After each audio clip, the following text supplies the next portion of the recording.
আপনাদের স্বাগত জানাই আমি আমার রাজনৈতিক বিশ্লেষণ শুনবার জন্য। আমি সবসময় বলি যে গণতন্ত্রের জন্য রাজনীতি দরকার, রাজনৈতিক দল দরকার, রাজনৈতিক নেতৃত্ব দরকার। তাদের ছাড়া গণতন্ত্র হয় না। আর একটা দেশের রাজনৈতিক, অর্থনৈতিক, সামাজিক স্থিতিশীলতার জন্য গণতান্ত্রিক ব্যবস্থার চেয়ে উন্নততম বা উন্নততর কোনো ব্যবস্থা এখন পর্যন্ত পৃথিবীতে নেই। নানা রকমের ব্যবস্থার কথা আমরা শুনেছি, এক্সপেরিমেন্ট দেখেছি এবং সেগুলোর ব্যর্থতা আমরা দেখেছি। গণতন্ত্রেরও অনেক রকমের দুর্বলতা আছে, দুর্বল দিক আছে, কিন্তু এর চাইতে ভালো কিছু এখন পর্যন্ত পৃথিবীতে দেখা যায়নি। সো আমরা যখন রাজনৈতিক দলের কথা বলি, রাজনৈতিক দল কেমন হওয়া উচিত সেগুলো নিয়ে বিস্তারিত আলোচনা পরে করা যাবে কোনো এক সময়। কিন্তু আজকের বাস্তবতায় আমাদের রাজনৈতিক দলগুলো, বিশেষ করে প্রধান প্রধান রাজনৈতিক দল বা আরো বিশেষ করে বললে প্রধানতম রাজনৈতিক দল, তাদেরকে আমরা আসলে অ্যাক্টিভ দেখতে চাই। আবার অ্যাক্টিভ মানে এই না যে তারা সবসময় রিঅ্যাক্টিভ থাকবেন, তাদের আমরা আসলে প্রোঅ্যাক্টিভ দেখতে চাই। অধিকাংশ ক্ষেত্রেই তাদের প্রোঅ্যাক্টিভ হওয়া উচিত।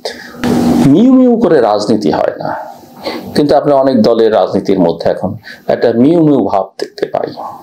কথাগুলো বলতে আমার খারাপ লাগছে, কিন্তু বাস্তবতাটা এটাই। এমন একটা রাজনৈতিক আবহের মধ্যে আছি আমরা অনেকদিন যাবত। কেউ বুঝুন বা না বুঝুন, কেউ স্বীকার করুন বা না করুন, বাংলাদেশের রাজনীতিতে গুপ্ত রাজনীতি, গুপ্ত প্রচারণা এগুলো ব্যাপকভাবে বৃদ্ধি পাচ্ছে। এমন কিছু অচেনা শক্তি যারা অনেক সময় রাজনীতির কথা বলে না, অনেক সময় রাজনৈতিক দলের পরিচয় দেয় না, কিন্তু তাদের কর্মকাণ্ড পুরোপুরি রাজনৈতিক এবং তারা আসলে এমন একটা ভাব ধরে তাদের ক্রিয়াকর্ম চালায় যাতে ক্রিয়াশীল রাজনৈতিক দলগুলো ভাবমূর্তি ক্ষুণ্ণ হয়। ক্রিয়াশীল রাজনৈতিক দলগুলো, বিশেষ করে শক্তিমান রাজনৈতিক দলগুলো সাইড লাইনে বা জনপ্রিয় রাজনৈতিক দলগুলো সাইড লাইনে চলে যায়। এটা আমাদের মূলধারা রাজনৈতিক শক্তিগুলো অনেক সময় বুঝতে পারে না। এই যে ধরেন, আমি অনেকদিন ধরে বলছি যে আমি আসলে নির্বাচনটা দেখি না, কিন্তু আপনারা যদি লক্ষ্য করে থাকেন, আমার কথা শুনে থাকেন, তাহলে আমি যে নির্বাচনটা সবার আগে চাইছি এবং বলছি যে বাংলাদেশের নির্বাচন ছাড়া কোনো গত্যন্তর নেই, সেই আমি কিন্তু বলছি যে নির্বাচনটা আমি দেখি না। কিন্তু এর মানে এই নয় যে আমি নির্বাচন চাই না। আমি নির্বাচন চাই সবার আগে। আমি নির্বাচনটা মনে করি 90 দিনের মধ্যে করা সম্ভব।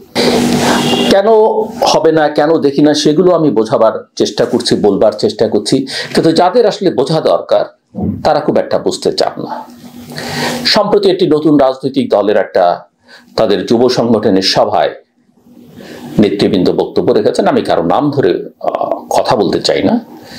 যারা সরকারের অত্যন্ত কাছাকাছি, যারা জুলাই আগস্টের আন্দোলনে অত্যন্ত গুরুত্বপূর্ণ ভূমিকা রেখেছেন, যদিও কেউ কেউ তাদের ভূমিকা নিয়ে নানা রকমের প্রশ্নও তোলেন, তাদের বক্তব্য যদি এক এক করে আপনি শোনেন তাহলে দেখবেন, এবং তারা স্পষ্ট করেই বলছেন, একজন তো স্পষ্ট করেই বলছেন ফেব্রুয়ারিতে নির্বাচন হবে না। তারা বলছেন যে জুলাই ঘোষণা যা হয়েছে তো হয়েছে, জুলাই সনদ বাস্তবায়ন ছাড়া নির্বাচন হবে না। তাদের কথাবার্তায় গণপরিষদের নির্বাচনের কথাও শোনা যাচ্ছে এবং তারা মূলধারার প্রধান প্রধান রাজনৈতিক দলগুলোকে এই বার্তাও দিচ্ছেন যে আপনাদেরকে অনেক ছাড় দিয়েছি, আর কোনো ছাড় দেওয়া হবে না। একই সঙ্গে অবশ্য তাদের কথার মধ্যে এক ধরনের কন্ট্রাডিকশনও আছে। আবার তারা জাতীয় ঐক্যের কথাও বলছেন, ছাড় দিয়ে এটি ঐক্য। এটা আমি অবশ্য বুঝিনি, এটা কি আসলে ওই নির্বাচনে আসন ভাগাভাগির ছাড় দিয়ে জাতীয় ঐক্য রক্ষা করতে হবে? এবং তাদের কথার মধ্যে আগ্রাসী ভাব লক্ষ্য করা গেছে, বাচনভঙ্গি, বডি ল্যাঙ্গুয়েজ। তারা রাজনৈতিক দলগুলোকে আক্রমণ করেছেন, তারা গণমাধ্যমকে যেভাবে শাসিয়েছেন বা আক্রমণ করেছেন, এগুলোর মধ্যে লেশমাত্র গণতন্ত্রের ছোঁয়া আমি পাইনি।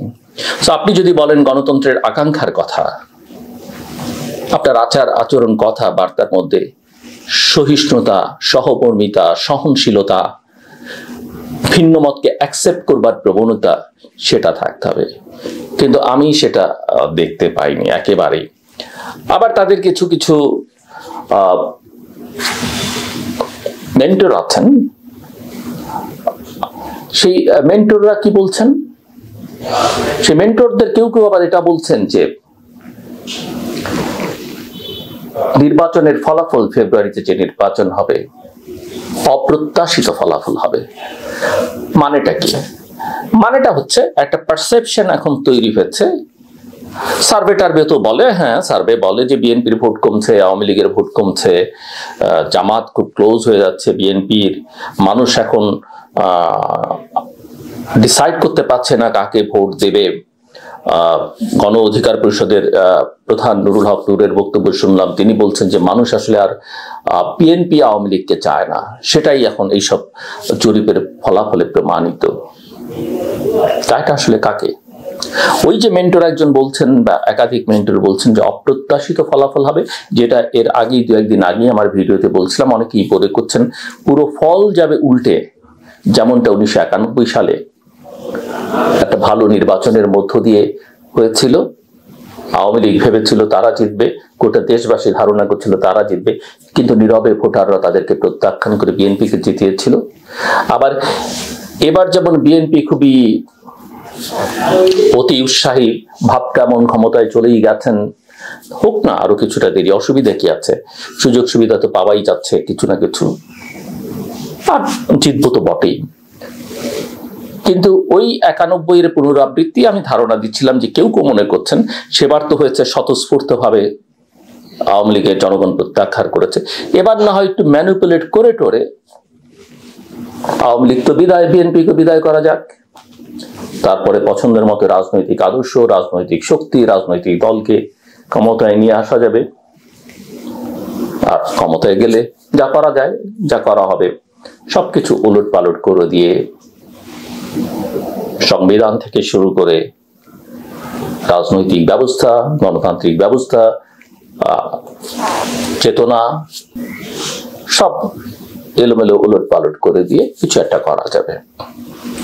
ভীতিটা আসলে এই জায়গায়।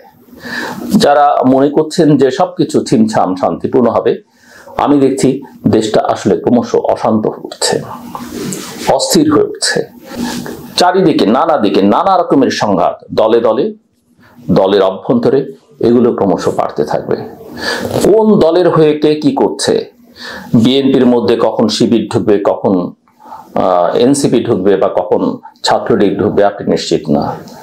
ছাত্রলীগের নামে কখন শিবির, বিএনপি, এনসিপি বা অন্য দল কিছু করবে আপনি বলতে পারবেন না। এমনকি জামায়াতের মধ্যেও কখন বিএনপি বা ছাত্রলীগ ঢুকে কিছু করবে সেটাও নিশ্চিত নয়। আর এনসিপির মধ্যে ঢুকে অন্যরা অনেক কিছু করতে পারে। আমি একটু ভারসাম্য বজায় রাখবার জন্য কথাগুলো এভাবে বললাম, যেটা আপনাদের বুঝে নেওয়া আপনারা সেটা বুঝে নেবেন।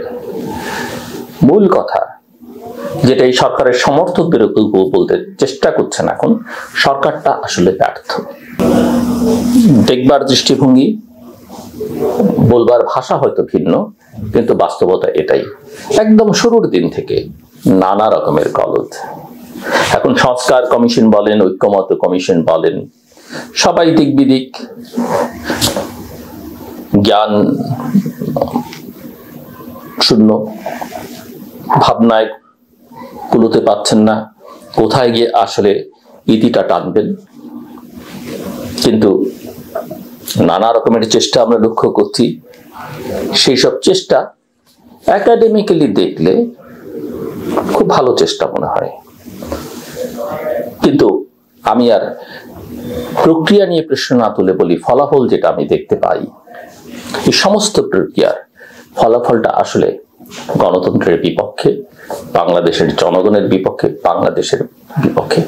আমরা শুনছি, এবং ওই যে একটা সভার কথা বললাম, ওই সভায় শুনলাম যে জুলাই আগস্টের অভ্যুত্থানের আকাঙ্ক্ষা ছিল সংবিধান বদলে ফেলা, জুলাই আগস্টের আকাঙ্ক্ষা ছিল সংস্কার।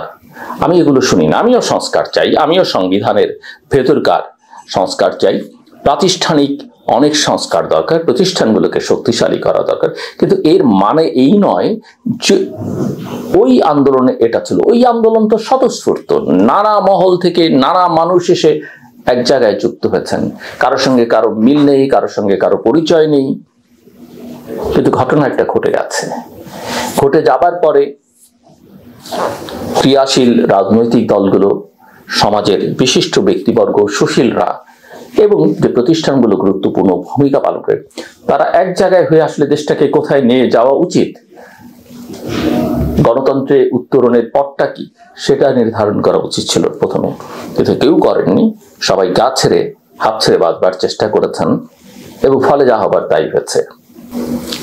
সময় খুব কম, আমি মনে করি এখান থেকে ঘুরে দাঁড়ানো একেবারে অসম্ভব সেটা নয়, তবে তার জন্য যা করা সেটা আসলে যাদের করবার দায়িত্ব তাদেরই করতে হবে। এই দায় জনগণের উপরে চাপিয়ে, গণমাধ্যমের উপরে চাপিয়ে বা আমাদের মতো সাধারণ মানুষের উপরে চাপিয়ে দিয়ে এর মীমাংসা হবে না। যারা স্টেক হোল্ডার, মূল স্টেক হোল্ডার, তাদের কি আসলে সিদ্ধান্ত নিতে হবে আগামী দিনটা তারা কিভাবে নির্মাণ করতে চান। যদি ইতিবাচক ধারায় পরিস্থিতি নিয়ে যেতে তারা ব্যর্থ হন, তাহলে বিপদটা দেশের জনগণের তো বটেই, এইসব প্লেয়ারদের সবার। আমার কথা শুনবার জন্য অসংখ্য ধন্যবাদ। আপনাদের সবার জন্য শুভ।